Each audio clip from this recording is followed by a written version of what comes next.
ഹരേ കൃഷ്ണ. കഴിഞ്ഞ വീഡിയോയിൽ നമ്മൾ സനകാദി മുനികളുടെ ജന്മത്തെക്കുറിച്ചാണ് അറിഞ്ഞത്. ബ്രഹ്മദേവൻ സനകാദികളോട് പറഞ്ഞു, തുടർന്നുള്ള പ്രജാസൃഷ്ടി നിങ്ങൾ നടത്തിക്കൊള്ളുക എന്ന്. പൂർണ്ണമായും ഭഗവാനിൽ സമർപ്പിച്ച തങ്ങൾക്ക് ഒരിക്കലും പ്രജാസൃഷ്ടി നടത്തുവാൻ സാധിക്കില്ല എന്ന് അവർ ബ്രഹ്മദേവനെ അറിയിച്ചു. തന്റെ മക്കൾ തന്റെ ആഗ്രഹം സഫലമാക്കി കൊടുക്കുന്നില്ല എന്ന് കണ്ടപ്പോൾ ബ്രഹ്മദേവന് ദേഷ്യം വരികയും ആ ദേഷ്യം ഉള്ളിലൊതുക്കുകയും ചെയ്തു.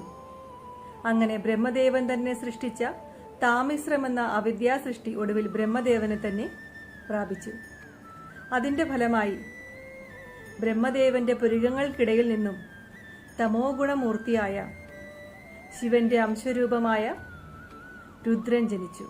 അപ്പോൾ എല്ലാവർക്കും ഹരേ കൃഷ്ണ.